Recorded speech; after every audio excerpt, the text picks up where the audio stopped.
Is it time for recess yet? I'm so glad you found time to join us here on the Childcare Director's Chair, where Erica Sacoccio shares her best practices that she's refined through her passion of directing childcare centers over the last 23 years. From parenting interaction, systems to save you time, money, and stress, to profitability. She shares it all from the Childcare Director's Chair.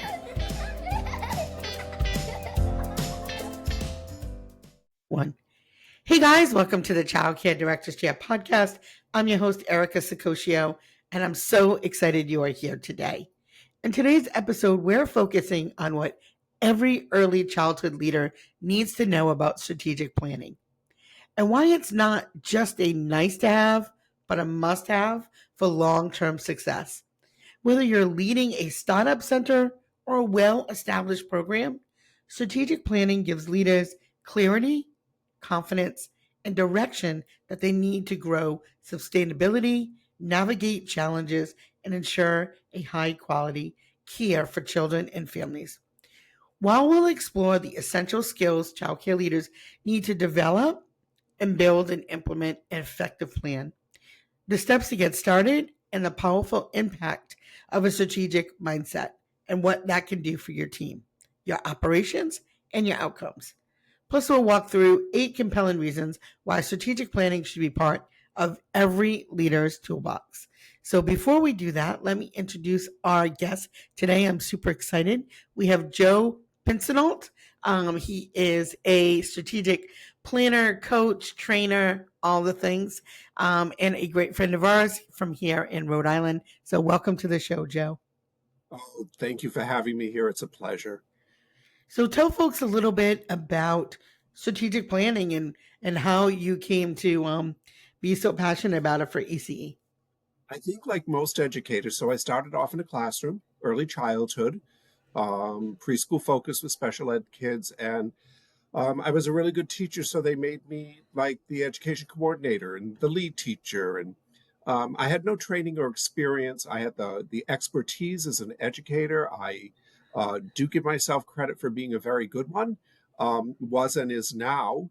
But I did not have the skill set to move into management and leadership at all. But I did, and it was trepidatious at first. So I have 3 undergraduate degrees. The first is in early childhood education, and then I thought, I got to go back to school if I want to do this and do this well. So I have a second in business administration. That was helpful because that really supported like understanding the finance aspects and those pieces. And then I have my another degree in leadership and management, and that wasn't good enough for me. So I ended up getting my MBA in nonprofit and public administration. And I just feel as I'm moving on in my journey, it's my job to pass on what I know. And what I do know is that all the programs that struggled or failed did not have a business plan, and they did not have a business strategy. They kind of winged it. And these were people who were not in the field, and they just thought, we're in a childcare desert over here, so we need to open a center. And then they open a center and it's not successful because they didn't do a strategic plan. They didn't have a business plan. They did not do a community needs assessment, which says we really don't need infant care right now, or we don't need preschool. What we need is school age before and after. So they opened the wrong business and the business ended up failing. And I've seen that many, many, many times. So there was a point in my career where I just said, I've got to help programs do this because people just think it's easy to open a childcare center. Erica, you have 3, which is a great undertaking, but it's a lot of work, and there is a lot of planning, and there's a lot of strategy. So I believe that whether you're a new start, it starts with a strategic plan, and it starts with a community needs assessment. Anytime you want to grow, you need to do a strategic plan. And you need to look at, is it going to be successful or is it going to be a failure? And it's okay that it's not going to work, but what you don't want to do is get into the work and then realize it's going to be a failure. And then anytime there's a change in leadership, we should be looking at another strategic plan, because we need to know what has happened and what needs to move forward. And anytime there is a major world event that causes us to do a major shift, and I'm just going to say our last significant one was the COVID pandemic, where if you were not well planned before that, you're probably not opened right now. And we lost so many childcare centers because they didn't have healthy reserves, and they were not able to sustain. So for me, it's all about forward thinking, and it's about capacity and understanding, can we do this? So now in the later part of my career, I've been doing this for over 40 years. I really focus on helping programs understand that what they're doing is actually a business, and there is a way to operate that business, and it starts with planning. Yeah. Um, and some of the things that you said, I think the way that you moved up through the field is very similar to the way that I did. And even in terms of the course studies that we decided to take, because we realized really quickly, um, gee, I really need this, and I don't have these skill sets. So I think just that too, being self aware is a um, great important uh, trait you have to have as a leader. So let's start at the top, Joe. What should childcare leaders understand about strategic planning and why it's essential to their role as visionaries and decision makers? So when you culminate after doing things like a SWOT analysis, understanding the strengths, and weaknesses, those are internal controls. And then the opportunities and threats, those are the external controls. You can start planning. But if you don't have that baseline information, you're kind of flying by the seat of your pants.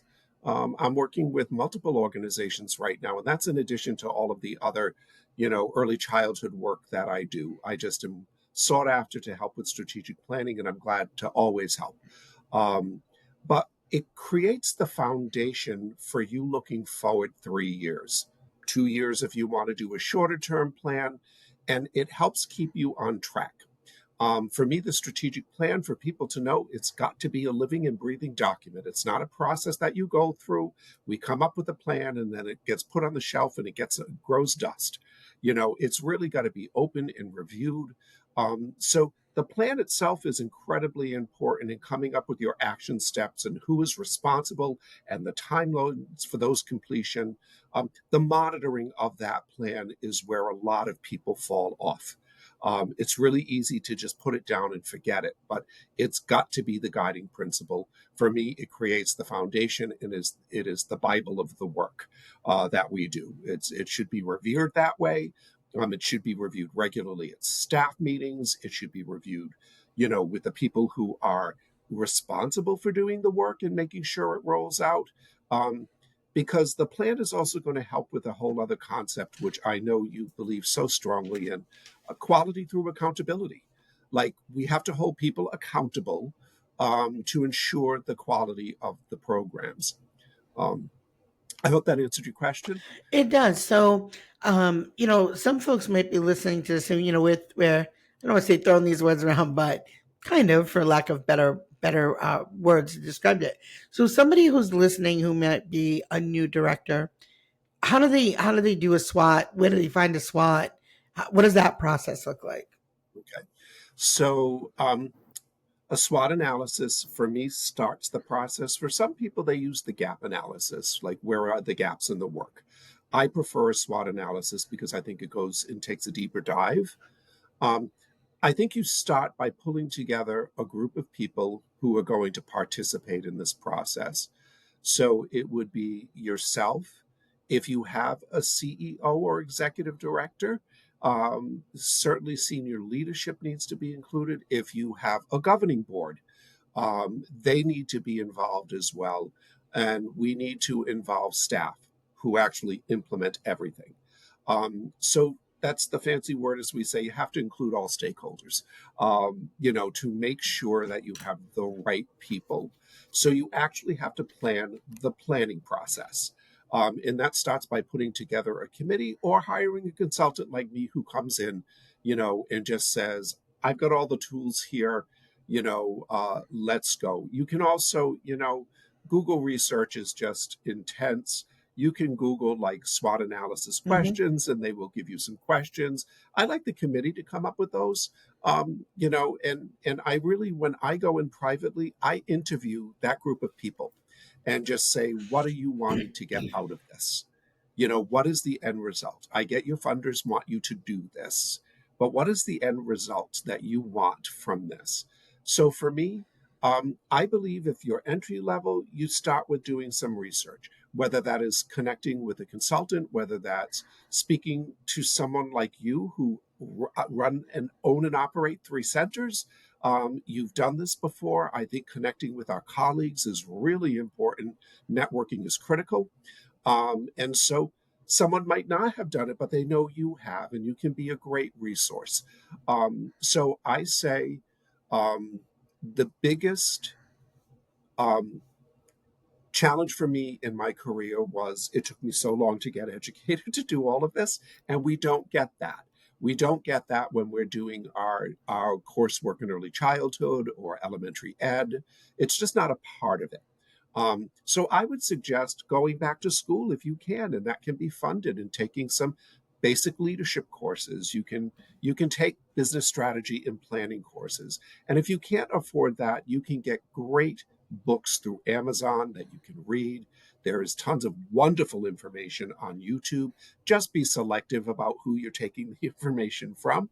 But I think it's critical that you start with understanding the process before you move into the process. Yeah. So there were some great things you said there. The first thing is if you're a high quality program, there's a good chance you're already doing some of this work around your quality improvement plan. The second thing is I found doing SWOT analysis, although it can sound daunting, I actually found them very fun. If you're a Yes. person who loves feedback, and that gets you really jazzed up, um, I found I really loved doing it. Two reasons. One, I really loved seeing where we were strong at and we could celebrate those wins. But also, you weren't sideswiped by things that you're like, oh my god, I didn't realize we had that gap there. So I thought that that was great. And I know you've worked in the nonprofit world for so long. For those of you who are private programs, when he's talking about the stakeholders and the board, you might not have a board, but your parents, and make sure that they're part of that process. They're really going to be able to let what they feel is great and what you could really add to the program. So we hope that that gives you a little bit of a starting point. Even if just get started. It may not be perfect. Just get started, because when you start having these conversations, you're gonna really be able to build on those things that you're good at. So I do and think just yeah, to build on that, like if you're NAEYC accredited, you've already done intensive program self-assessment. It's not a strategic plan, but hmm you have a lot of information that you've collected from that. Um, but to go to your point, everybody has incredible strengths and resources to move forward. And we all have barriers and concerns, so identifying both. I'm always pleased when I don't have to pull that information from people. They're just like, we know this is broken, yeah, so, and we need help fixing it. Um, but sometimes you get to somewhere where they're being told to do it, not because they want to do it. And it's a struggle for them to say, we're not doing things on this side well. We do it great over here. yeah. But I agree with you. I think if you're a quality program and you're doing all the work for Bright Stars and you're doing all the work for NAEYC and you're doing your ECHRs and ITERs, I think that that's really important because that's kind of lays a foundation for understanding what intensive self-assessment is all about. Okay. So in leadership, we often talk about growth or survival, right? Can you break down what it actually looks like for early childhood programs and how strategic planning supports both? Um, so um, it's challenging for me for programs that want to stay in survival mode. And that to me, I get there's a level of caution and concern about taking on something new. oh my God, we do infants and toddlers and preschoolers so well. Should we do before and after school? No, and the answer is like, you've got to explore that. Yeah. The programs that succeed move out of survival mode. And I think we saw that in the pandemic. And I know that was 5 years ago, but we're still feeling the impacts of that Mhm. worldwide event for us. Um, and so many programs just stayed in survival mode, that they're actually afraid to move forward to growth. Growth is critical.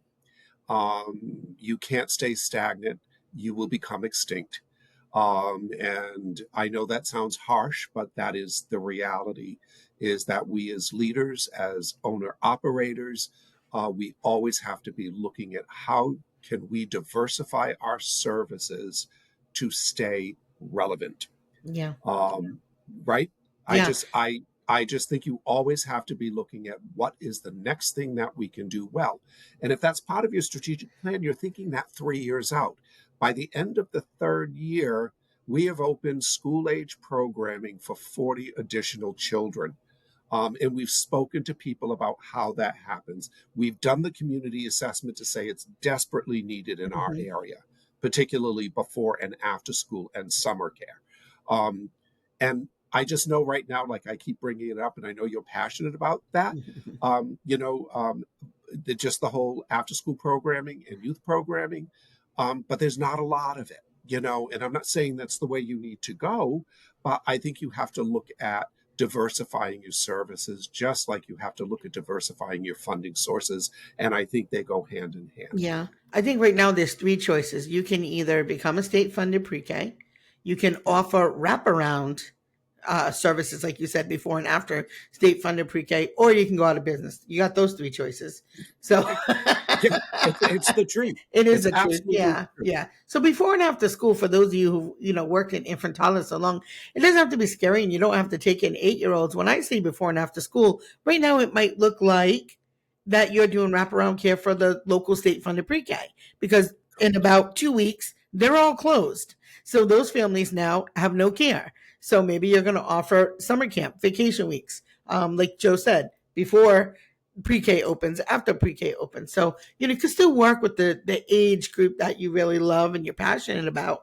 But yeah, Yeah, you have to make some business moves for sure. yeah. And I think we understand the intensive cost of infant toddlers. Ugh. Um, right? They do it. The programming doesn't pay for itself. It doesn't. So it doesn't. It It doesn't. Not doesn't. if we want to have quality staff. We're It often doesn't. paying more than we're making. Mm-hmm. But it is a feeder pool. So we have to look at it from the marketing perspective and Mm. say, getting the infant toddlers in are going to eventually become preschoolers. The rate is more and eventually here. But it's difficult. It's very difficult right now. So I think people who are focused on the super young ages should be branching out from that to Yeah. say to be sustainable. I think the caution is, and I don't want to get off topic, but that's such a good point. I think the caution is right now is that I think for the long time that was the old model, like, well, you're gonna eat the money now, and that they're gonna become preschool, and then you'll get some return. But now you're not gonna get that return if that child, now you've eaten all that money, and now that child goes to state funded pre-K. All you've done is eat money. So that's why programs are a little cautious. So again, Yes. you've got to think about all these different funding streams that you can do. I Yeah. also see these new things here in Rhode Island starting to pop up, like these kind of like educational play places, where the kids are coming with their parents and paying you to do so. So, I mean, there's a lot of different opportunities out Yes. there. And this is where that strategy comes in. You say, where do I see myself in 2 years or 3 years or Yeah. 5 years? Absolutely. Yeah. So childcare leaders were often pulled into daily operational fires. How can strategic planning help leaders rise above that chaos and lead with purpose, not just react? Yeah.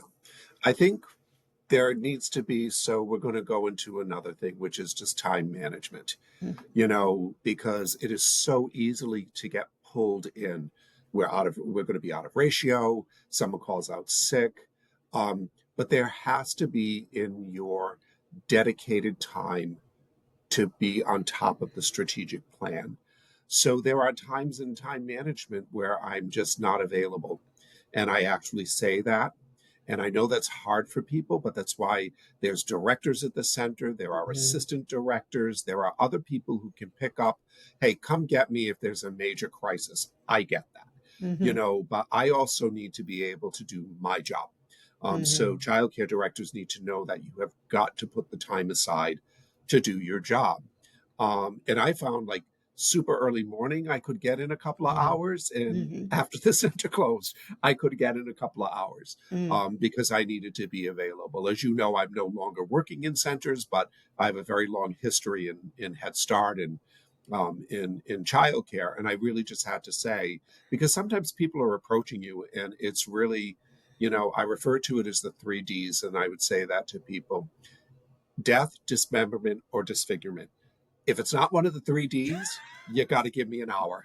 Okay. I've got to get this report done. I've got to like look at where we're headed. I also think for directors and executives I don't think people fully understand our role. I think we have a Mhm. really good understanding of their role because we've lived it. Mhm. We've been in the classrooms. We've been in a classroom where we're getting someone who has absolutely no experience, but they're the sub for the day, which means you're picking up the whole thing. Um, so we've lived that, and we can understand that. But I think sometimes that is not reflected up. Like, what is Joe's job? What is Erica's job? What is the director's job? They have a job. Mhm. And I whether it's a tour, whether it's an enrollment, whether it's like someone has to be able to do that and do that well. So I think there's a balance of, I think one of the things that I struggled with in the beginning of my career was time management because I wanted to be so available all the time. And I think that becomes a hindrance on the work that you're doing. So Yeah. I would say I'm a very scheduled person. I'm not OCD, but I actually book in my calendar like what I need to do by Friday Yep. and the time frame it's going to take me to get till that on Mhm. Friday.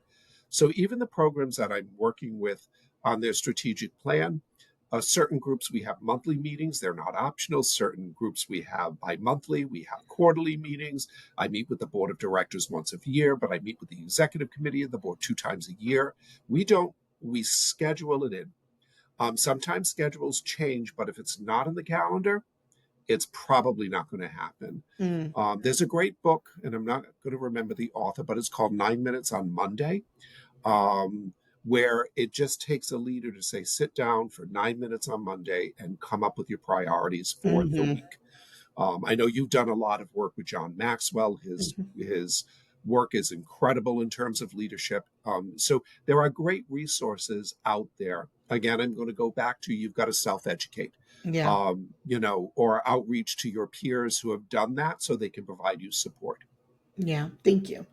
Um, so from a leadership standpoint, how does strategic planning help not only elevate program quality, because we touched on that, but how does it help with staff morale, culture, and retention? So I think we constantly hear we're not heard from staff. They don't listen to me. They're making decisions.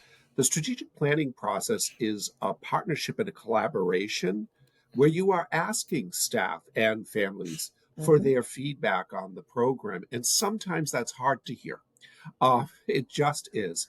But when you start opening the dialogue with staff, they're going to feel valued and important, and not just for working with the children, but that they have a Mhm. voice, their voice Mhm. is heard, they have ideas and suggestions. Honestly, sometimes the best ideas come from someone who is on that direct level. They just Mhm. live it every day, and then they just say something, and it's like, oh my God, I couldn't have even thought of that, Mhm. but they thought of it, like, how to get the kids outside, or like, playground schedules, whatever that is. So I think we need to really listen to staff. That makes them feel valued, and appreciated, and it will increase retention, because the standard is they leave for more money to go somewhere else. But the reality of that is there's not more money anywhere else. Okay, Mhm. that's just it. So why are they leaving? And it's typically because they feel like they don't have a voice, they're not being heard, they're not involved. And we got to involve them in it. It takes time. All of this takes time, Yeah. and I think that that's the challenge for people. It's like, I've got to find the time to do that. Yes. So take 10 minutes of your staff meeting just to like solicit, not just give information, Mm, but solicit information. You're already doing the staff meeting. yeah. I've moved into, I had my agenda items, and on the refrigerator in the break room would be anything we need to talk about at the staff meeting. Please write it down, and people would have input and their name was there. And then I would say, that's really an individual thing. We're going to meet about that on Friday together at 1 o'clock. This other stuff impacts everybody. It's going to go on the staff meeting agenda. Yeah. So I think we need to give a bigger voice to our staff. Yeah, in my personal experience, when we've held strategic planning meetings, which we do about every 5 years at my Yeah, school, we invite literally every employee, yeah, and we make it mandatory. And at yeah, first, staff were almost surprised by it. Like, I'm the van driver. Why would you want me to go? And I'm like, you understand that you see more, hear more, and you're my liaison to the schools. yeah, So I do need your voice, but I think they don't always recognize that. So yeah, they felt, after you say it out loud, they felt like, oh wow, I really am important, integral to what happens at the school. And I'm like, of course you are, yeah, because people sometimes think leadership means the person with the plaque on the door, and it's not. And I think it's another great way to start growing and identifying leaders in your yeah, business, right? Let's call it what it is, in your business, right? Because there yes, might be a TA in there that is a superstar who came with no experience. I'm that TA, folks. I sold furniture. Like, I didn't know a darn thing, but I knew I was a parent who really cared about my kid. And so I had a very vigilant perspective of, yeah, this is what needs to happen for our families. yeah, yeah. Um, I delivered furniture. Our histories are really I know, Joe, very it's not surprising. it did. My dad owned a furniture store, and he was a master upholsterer. So my job on after school and on Saturdays was delivering furniture. So We live the same life, yes, Joe. yeah, yeah. So I think we both share the same passion and dedication and commitment to this field that you know needs help. Yeah, It just simply does, and that's it's wonderful that you do a podcast so that this information can go out to a broader audience. Um, I think it's critical. I just made probably in my 50s, I made a decision. I just need to pass on what I know. yeah, Like you, there's a wealth of knowledge. I'm not patting myself on the back or bolstering myself. I've just been in this for a long time. And I want to help people be successful. I think strategic planning does that, and I think it helps people. We're meeting a goal. Like, we can actually celebrate that success, not just we made it through till Friday. yeah. Yeah, So we talked definitely a great deal about what the benefits are, why you need it, what it is. Can we maybe give folks some tips or strategies beyond hiring a coach, because we got to get them there first? yeah, Where are some places they can start? Like, let's say, like, they've listened to this episode, they're like, I am jazzed up, I want to do this, I've been thinking about putting some type of strategic planning together, don't know where to start. Can we give them some practical action steps that they can do right now? yeah. I would say you need to do some research, and that is so easy to do right now. Um, and you would just go into whatever you search from and type in strategic plan or business strategy, because they go hand in hand, and you start doing some reading. Because you'll get that. That's really how I started. I mean, I did have this work in my MBA, but I did this work before I had my MBA. And I just did a lot of research. So I think that that's one place to go. um, I don't tote um, or recommend certain authors, because there are so many out there that Mhm. do this really well. And you have to find someone that you like their approach. So I would start with research. I would start, secondly, with networking. So I would be saying, okay, Erica, I know you. Have you done a strategic plan? And how did that look? Um, Back in the day, we had the Childcare Directors Association where we all got together to talk about this. Um, I don't think that's in existence anymore. But that was so beneficial when I was a young director, just to be able to sit with seasoned directors, and bounce things off of each other. I think networking is very important, and we all have a network. Hmm. Um, Search out workshops, I think, is something where we would go. Not to tote your incredibly fabulous conference that you and Noel put on, the Early Childhood Empowerment Conference. You had a leadership day, Hmm. and that doesn't happen everywhere. And that group of 75 people left with a great amount of information. I started the day with strategic planning all the way through to coach mentoring and a whole wide array in between that. Research that information, attend those workshops. There's a lot of stuff on YouTube. Um, I think start with self education. You've got your Okay. bachelor's degree, probably. Yeah. So you know how to do that research. And I just think it will open the door. And I can't stress enough about our work, particularly in this community, is all about partnership and relationship. And we need to develop those. We need to rely on each other, to pass on information that we might have. Yeah, I think there are some really valuable resources that helped me over the 26 years of my business. First of all, there are some incredibly amazing free resources. Sorry, couldn't get that out. There's the SBA. There is SCORE.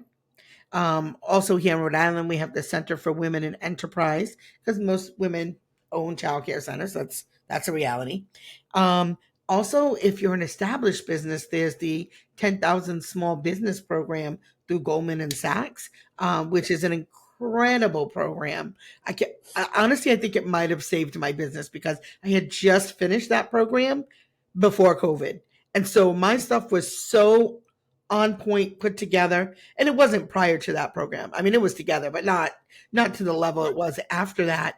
um and so when the PPP loans opened up, my stuff was so together. I was like one of the first people in the state to get that loan, not once but twice. So that's kind of where strategy comes into place, is Yeah. being prepared always for what you don't know is coming. And so Yeah. I was able to do that, but that really does take your leadership. The other thing I I would agree. say is you probably instinctively know from putting out those fires before you even do a SWAT. Every day, if you're putting out the same fires, you know that's a weak point. Start Yeah. working on those areas. Start working on, maybe you need a better sub list. Maybe you need a few more leaders in your program that can make some decisions so that you don't have to wait for the triple D's to happen, right? Somebody who's running your floor, who can make decisions without having to call, message, text you, knock on your door every 5 minutes. I think that's important. But and then also your why. I mean, I feel like that. Like, why did you open your program if you own it? And if you don't own it but you run it, why did you apply there? What was it about that program that you really loved? And well, how are we going to keep continuing to grow that? Yeah, Yeah. I think I those are think good. reflectively, you always have to ask yourself who, what, when, where, why, and how. Yeah. Um, you know, the investigative journalist questions, but they make sense. And I agree with you. 90% of the time I'm working with an organization or, a school on strategic planning, they really do know like what is not working. Yeah. And I agree with you. Start on that stuff, even if you don't do this process, which I think you should. Um, I think it's really important to start working on stuff that you know is broken, because it's only going to get more broken, until you, really start addressing it. I believe that there's no problem so great it can't be solved. But if you got a problem, you got to have a plan. And I think sometimes we fall down on the plan. And the programs that survived the pandemic had a plan. We had backup. I ran a school at that point in time. Yeah. We had enough resources to see us through. We had the people who could apply for, the PPE. grants as well as the employee retention credits. We just stayed, I had one person just staying on top of that. So we virtually didn't have to touch our reserves because we were able to get the money back and actually do quality improvement because we got a great amount of money. Yeah. The government was very generous during the Yeah. pandemic. So, but we had that plan in place. We had already decided, like, what would we do if our lease was pulled? Hmm. Okay. And they told us we had a year. How much money do we have? We got to move into a new building. So that was a strategic plan, but it was related just to that. We had to sit down, bring everybody in together to say, we don't own this building. So not owning this building means they can pull the lease with us within a certain amount of time. Hmm. Are we going to have enough money to move somewhere else? So those questions are really critical. Yeah.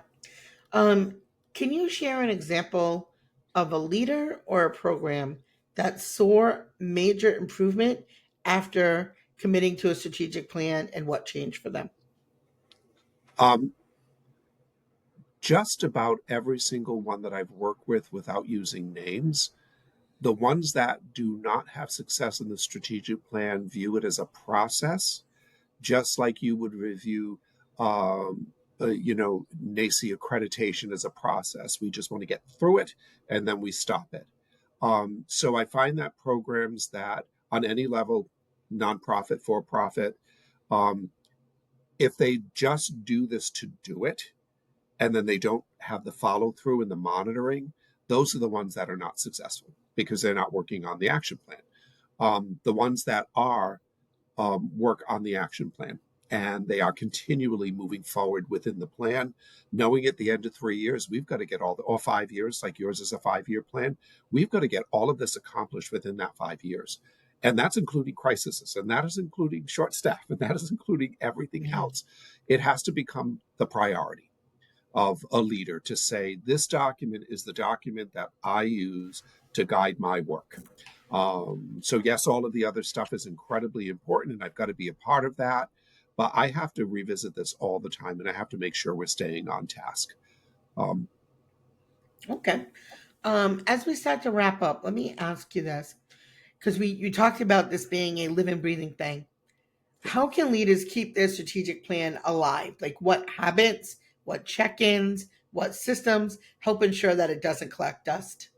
yeah. So, in every plan that I write, one section in one goal is called ongoing monitoring and quality through accountability. And those sections are really important. And I would say, as a leader, those were the most important for me, like the tasks related to communication and enrollment and all of the things that we would be look at and putting into a plan. I feel it's the leader's job to stay on top of that plan, and for because if they are on top of the plan and they talk about the plan all of the time, it's going to have purpose and meaning. Mm. If they don't bring it up, it's going to have no purpose and meaning. Um, and I would say the other one, to kind of piggyback on the last question, the that are unsuccessful with implementing the plan are people who didn't really care about it in the first place. They were just told they had to do it. So we do it. We walk through the exercises, and then it just Yeah. nothing happens. So I think it's the leader's job, whatever level, who's responsible, to constantly be talking about the strategic plan. Put it as a line item in every single one of your staff meetings. So it just make it standard line item. We are going to talk about the strategic plan. It's going to be talked about at every leadership meeting. And then we're going to have special check-ins. So we're going to have check-ins with the people who are working on the school age work. We're going to have check-ins with people who are doing the preschool work, the infant toddler work, global agency growth. Who's going to be involved in that? They need to meet regularly. Um, and I don't like to meet, but there are some meetings that are really critical. And I think meeting related regarding your strategic plan and the follow through on that plan is critical. I think those are meetings that have to occur. I'll go back to a statement that I said before. They have to get in the calendar and they have to be mandatory.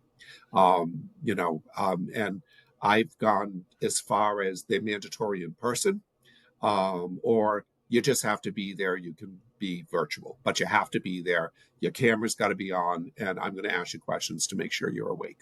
Um, so I'm enjoying moving many more things back into in person. I think we have better Yeah. conversations. Right. I just think the dialogue is better. You can read people's body language.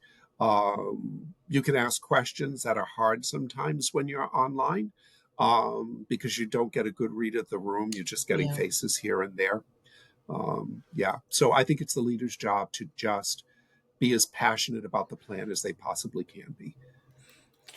I also I also think when you have your strategic plan in place and you're interviewing, I think you should have some questions in your interviewing process that align with what's going on with your strategic Yeah. plan.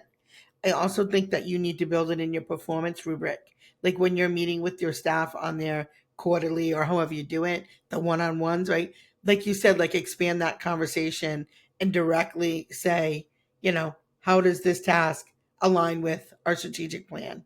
Yeah. Because we want them to believe that they're part of it because they are part of it. So I think that that's important.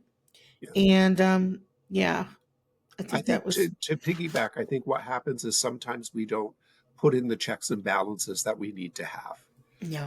So we get through the plan and then it's like, oh, yeah, well, there's now 3 or 5 years, Mm-hmm. that we have to stay connected to this living, breathing Mm-hmm. document. That does change. It Yeah. changes while you're in it. Oh, we completed that earlier than we were Yes. supposed to, you Yeah. know? I Oh, that do. one's going to go past year five. That one's going to go past year five. We're Yeah. not even Yeah. close to that one. That's all okay. Yeah. It starts the goal setting for your next plan. Yeah. The really cool thing that I have found is when you write these things down, you're intentional about them, they happen, guys. We Yeah. got two brand new playgrounds. We got three brand new vans. Like these were things that I can remember sitting at CCRI because we had rented out a space at CCRI. And these things were things that came up as part of our like weaknesses. What could be better? And, we had talked about revamping our playground. Well, a new playground, Joe, as you know, is $150,000. Like, where It's was that minimum. magic money coming from? Yeah. But we figured it out. Yeah. But yeah, so and it made our program, better. I think this will be the last thing I have to say on this topic is if your staff cannot summarize your vision, your mission, or your strategic plan in less than 15 seconds, they don't know it. Yeah. They don't know it. A I summary of it. What I is the agree. overarching goal Yeah. of this plan?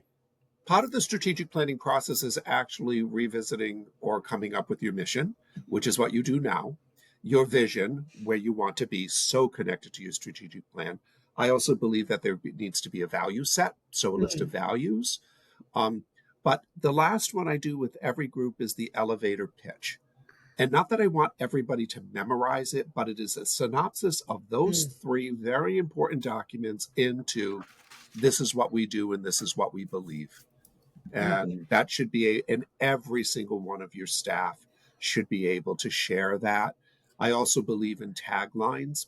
So, this is who we are, and then three very clear, distinct bullets that say exactly who we are and the work that we do. So, yes, I think that is a beautiful way to wrap up. Erica is like mission, vision, values, and everybody should have um, the elevator speech Yeah. that they can just share with people in the community anytime they're talking about the program or the center. Yeah. Well, thank you, Joe, for being such an amazing guest. And to my listeners who literally tune in daily, I absolutely love you. You know that.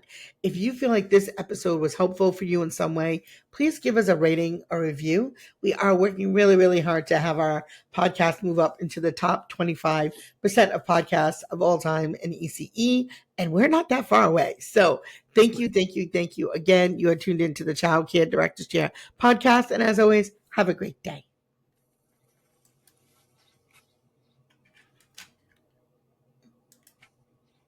Stop. Well, all the cute little kiddos have been picked up and it's time to go home. And that'll do it for another episode of the Child Care Director's Chair. Please leave a review so Erica knows the information is helping you to manage and improve your childcare centers. Remember to subscribe to get the latest episode from Erica's Childcare Director's Chair.